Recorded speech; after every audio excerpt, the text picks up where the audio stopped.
My name is Ife. I grew up in Benin City. I was in 200 level in uni when it happened. That year, everybody was chasing money. The kind of money you see on Instagram. Girls were doing runs, sleeping with big men for cash. Some dropped out of school. Some stayed in school, but were never around for lectures. Two girls in my department, Tina and Blessing, were deep into it. They always had new phones, wigs, and perfumes that made your head turn. Tina once told me, "School no be scam, but who education ep?" I laughed that day. I regret laughing now. One day, they invited me to join them for a coded trip. A senator's friend was coming to town. They said he was rich, kind, and didn't like Walla. They begged me. I said no. I had exams the next week. But I was broke.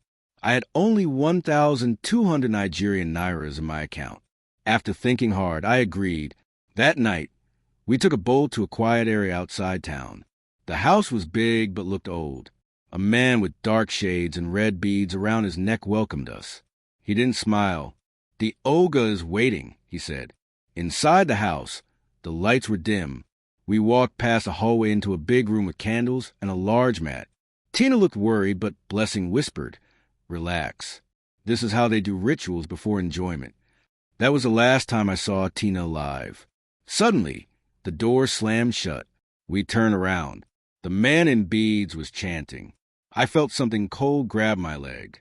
I screamed. Blessing fainted. Tina tried to run, but the floor swallowed her. Yes, the floor opened and pulled her in like quicksand. I was frozen. The man looked at me and said, "Only one must go back to tell others." I woke up the next morning, outside, covered in red powder, alone. Blessing was never found. Tina's body was never seen. I went to the police, but they laughed at me.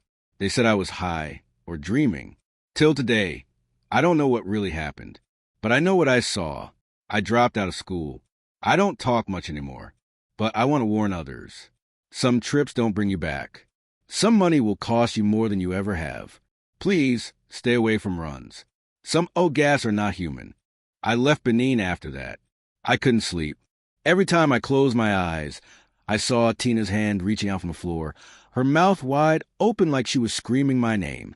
I started hearing voices at night, soft whispers, sometimes laughter, sometimes crying.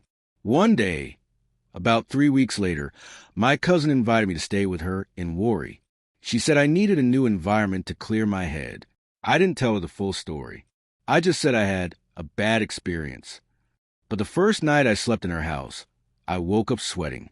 Someone was standing by the window, a girl in a red dress. She looked like Tina, but her eyes were black. No white, just black, deep like a well. I blinked, and she was gone. I told my cousin. She said I was dreaming, but it kept happening. Wherever I went, Tina followed. At night, she stood by my door, sometimes at the foot of my bed. Sometimes she whispered, "Why me?" Her voice was broken, like someone speaking from underwater. One day, I got a DM on Instagram. It was from Blessing's account. "We are not dead, but we are not alive either." I froze. I couldn't move. I stared at the message for minutes. Then another one came in. They only needed 2 bodies. One spirit stayed back. The other must return. Return to where? I didn't reply. That same night, I saw something that made me lose my mind. I went to the bathroom. As I was washing my face, I looked up. In the mirror, I saw 3 girls standing behind me. Tina, Blessing, and me. But my reflection wasn't doing what I was doing. It was smiling. The other me had red eyes and was smiling with black lips. I screamed and fell. My cousin rushed in and saw nothing. But since then, she avoids me. She said her baby cries nonstop when I hold him. Said her dog hides under the bed when I enter the room. I started sleeping in the church. I told the pastor what happened. He didn't say a word for a while. Then he asked, "Did you step on blood before leaving that house?" I remembered. Yes, there was a thick, dark stain at the doorway. I stepped in it without thinking. He shook his head. "You are marked," he said. He told me not to go back to that area. Not even close.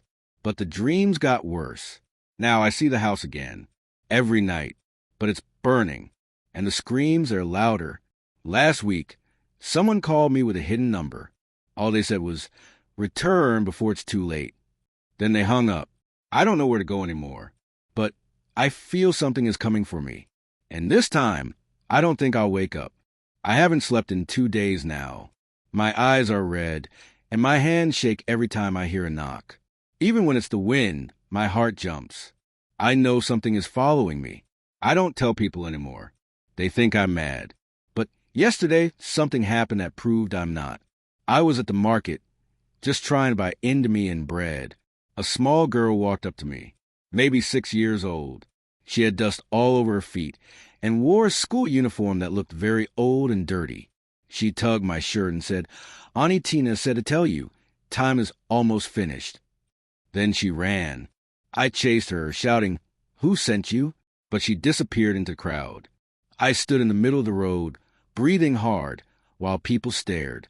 One man even said, "Mad woman," and hissed. That night, I didn't sleep again. I locked every door and window, turned off the light, and hid under my blanket. Around 2 a.m., I heard footsteps in the hallway. My cousin and her husband were asleep in the next room, so I thought it was one of them. But then I heard a girl giggling. It was not my cousin. The giggle got closer to my room. Then silence. And then 3 knocks on my door. Knock, knock, knock. I froze. I texted my cousin. No reply. I waited, holding my breath, praying in my heart. Then the door handle turned, slowly, and the door opened by itself. I didn't see anyone at first, but then I saw it, a shadow, not shaped like a person, long, thin, with arms that touched the floor, and glowing red eyes in the middle of the darkness. It crawled in. I couldn't scream. I couldn't move. Then it spoke in Tina's voice. "You broke the rule. One must return." I blacked out. When I woke up, it was morning. The door was closed again. My cousin came in and screamed. She pointed to my arm. There was something written with what looked like blood. 7 days left. I don't know what will happen after 7 days. But I don't think I'm supposed to still be here. I think they're coming to take me back. And this time, nobody will find me. 3 more days left. I've stopped counting time by hours. I count it by the number of times I see them. They come more often now. Tina, Blessing, in the shadow. They don't hide anymore. Last night, I saw all 3 standing in the mirror while I brushed my teeth. I dropped the toothbrush and ran out of the bathroom, but I still saw them reflected in the windows, smiling. Everywhere I go, they're watching. This morning, I woke up to see feathers on my bed. Black ones. I don't know any pillows like that. I swept them away, but more appeared on the floor. Then, as I opened my wardrobe, I saw Tina's red dress hanging there, clean, pressed, and smelling like her perfume. I ran outside. I don't know where I was going. I just ran. I ended up at a small church at the edge of town, one of those ones with zinc roof and no signboard. An old woman was sweeping the compound. She looked at me for a long time, then said, "They've marked your soul. You can't run." I didn't even tell her what happened. She called the pastor. He was a short man with one blind eye. He asked me only one question. "Did you sleep in that house?" I nodded slowly. He took me inside and began to pray, not like normal church prayers. He was shouting, speaking in a language I didn't understand. He poured something on my head, burning hot water mixed with oil and leaves. I screamed. Then the lights in the church flickered. The zinc roof started shaking. Something banged the door. Boom, boom, boom. The pastor shouted louder. But then all the candles in the church went off at once. Darkness. In the dark, I heard Tina's voice. "You can't hide from blood." I fainted. When I woke up, I was on the floor, alone. The church was empty. No sign of the pastor. No old woman.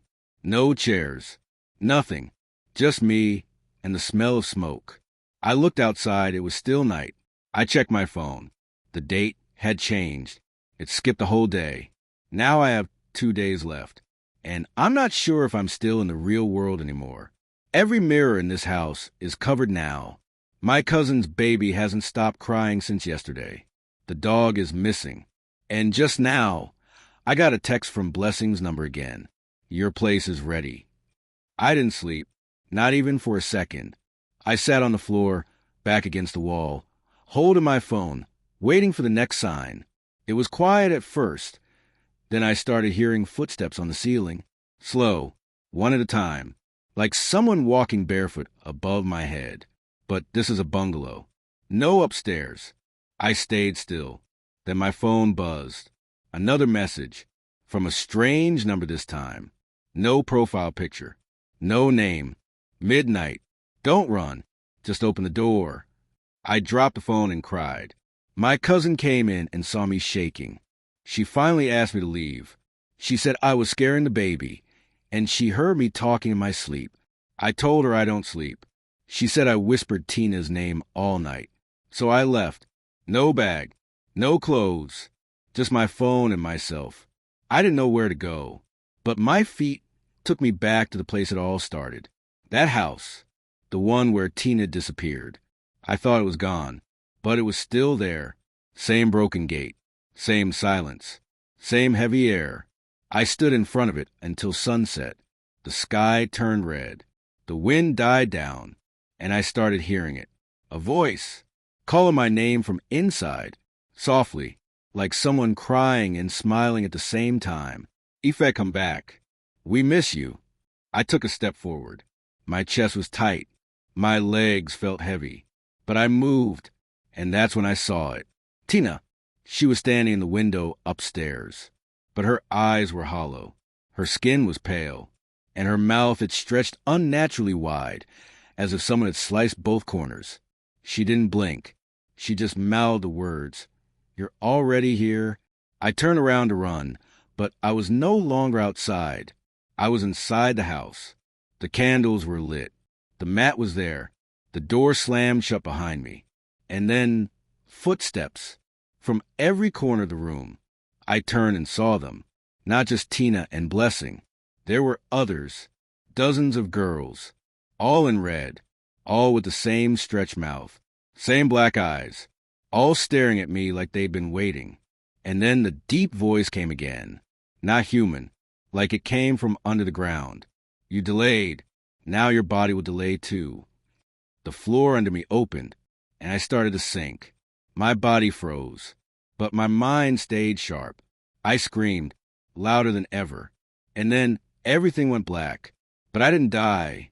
I woke up inside a different room. Cold walls, a single light bulb, no windows, and someone is outside the door now. I hear them breathing. They've been standing there for an hour, waiting. 2 days left, and I don't know if I'm in the real world anymore, or if I ever left the house. 1 day left, or maybe less. Time feels broken now. I haven't eaten. I haven't even thought of food. My body is cold, like something inside me is already dead. I'm still in this room. No windows, no bed, just 4 walls and 1 metal door. The breathing outside the door has stopped. Now they knock. Not loud, just slow, steady taps. Tap, tap, tap. I don't respond. Then this morning, something slipped under the door. A photo. I picked it up with shaking hands. It was me, lying on the mat in that cursed house. Eyes open, mouth open, dry blood under my nose. Tina and Blessing were kneeling beside me, smiling. In the photo, I was already dead. I screamed and threw across the room. But then, I heard the laughter. All of them. Girls' laughter, mixed with whispers and a deep voice humming like a song from a funeral. I started banging on the door. "Let me out, please. I'm sorry." No one answered. Then my phone, yes, somehow I still had it, vibrated. Another text from Tina's number. "You forgot the rule, Ife. Only 2 bodies. 1 spirit. You stayed too long. Now you are the 3rd. I dropped the phone. Suddenly the light bulb above me began to flicker, buzzing like it would explode. Then I looked around. There were shadows in the corners of the room. Long arms. Wide mouths. Empty faces. I closed my eyes. and I started to pray, shaking, crying, promising anything just to wake up from this. But when I opened my eyes, I wasn't in the room anymore. I was on a hospital bed, wires on my chest, a nurse staring down at me, her eyes wide. "She's awake," she screamed. People rushed in, doctors, my cousin, even a police officer. I was weak. I couldn't talk. But I heard them whispering. "She's been in a coma for 5 days. They said she collapsed in an abandoned house. There were bodies there." I wanted to speak, to tell them I saw more than bodies. But my mouth wouldn't move. Then, just as everyone turned away, I saw her again. Tina, standing in the corner of the hospital room, in her red dress, smiling, and mouthing the words, "One more night, Ife. One more night." Or maybe it's the beginning of something worse. I don't even know anymore. They say I was in a coma, that I collapsed inside that abandoned house. They found me lie beside 2 skeletons in red dresses. Tina and Blessing, they think. They're not sure. The bodies were dry, like they'd been there for years. But the smell was fresh. Everyone's acting like I'm lucky to be alive. But I'm not, because Tina came with me. She's here. I see her in reflections, glass, water, the black screen of my phone. Always smiling, always watching, and always whispering that same line. One more night. I begged the nurse not to leave me alone. She laughed nervously and said, "It's just stress. You need sleep." Sleep? Sleep is where they wait. That night, they locked me in the hospital room to rest. I waited, staring at the ceiling. I thought maybe, just maybe it was over, until 3:33 a.m. The hospital lights went off.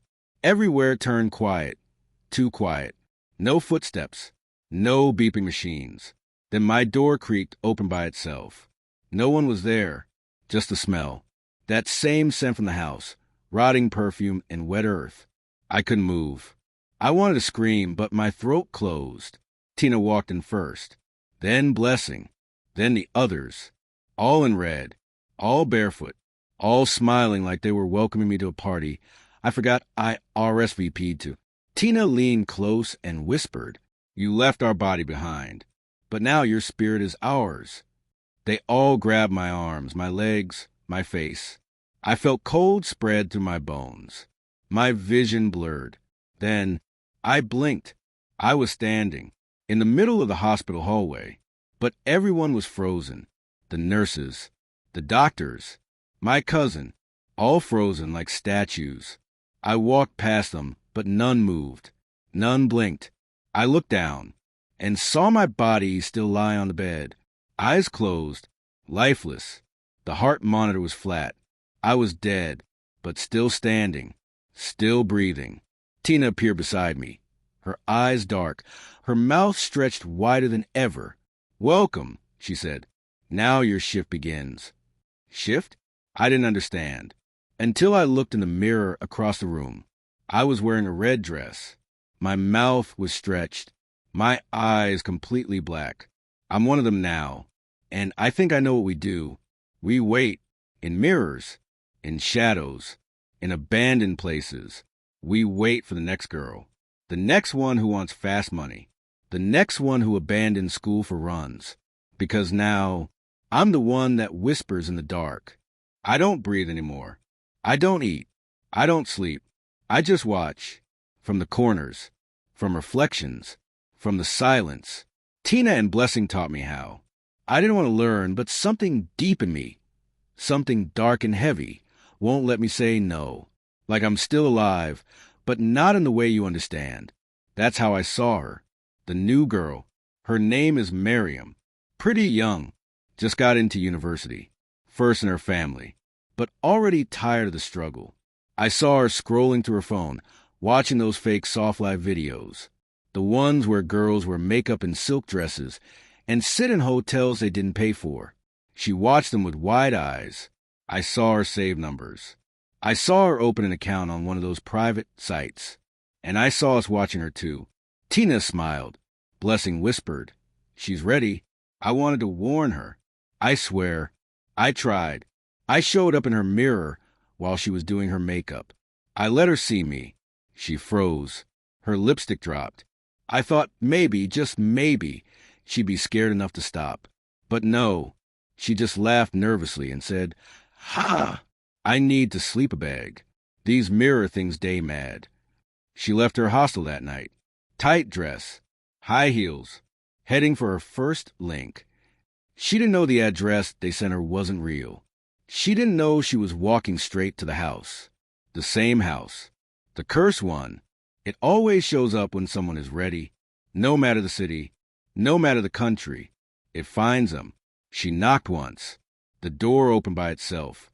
We were all inside, waiting. She stepped in and said, "Hello?" Then the door shut.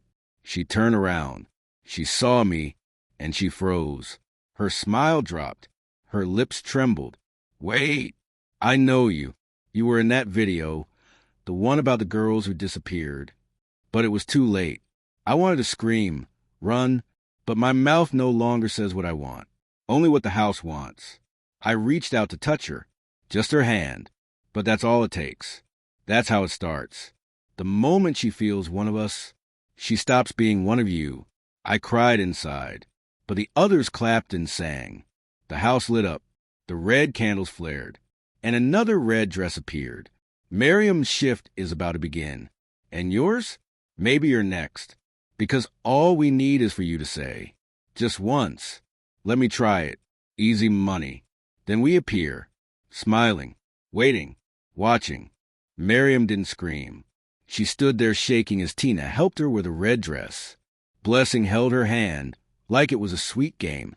I stood in the corner, eyes full of tears. I couldn't cry. They told her what to do. Smile. Wait. Welcome the next girl. It's a cycle, a trap, a curse passed from girl to girl. But Miriam did something strange. She didn't smile. She looked at me, really looked, and whispered. If it helped me, that name, my name, woke something inside me. Maybe my spirit wasn't fully gone. I stepped forward and grabbed her wrist. "No," I said. "You're not like us. Not yet." Tina screamed. Blessing hissed. The room shook. The candles blew out. I saw a crack in the floor. A bright light. I held Miriam tighter and pushed her into it. She vanished. Gone. Safe. The others turned to me. Angry. Furious. Their smiles gone. Tina walked up, her face twisted. "You broke the rule." I didn't answer. I let them take me, but I knew I had won. Just a little. One girl escaped. One girl didn't fall into the trap. Back in the real world, Miriam woke up in her hostel bed, sweating. She thought it was a dream, but the red mark on her wrist stayed for weeks. She never went back to that lifestyle. She dropped the runs. She focused on school. She warned others. She lived. In this world, fast money often comes with slow death. Some traps don't look like traps at first. They look like fun, like freedom, like fame. But some doors, once open, never close. Stay in school. Stay strong. And if a house ever opens its door by itself, don't go in. Some dresses come with curses, and some shortcuts lead straight to the end.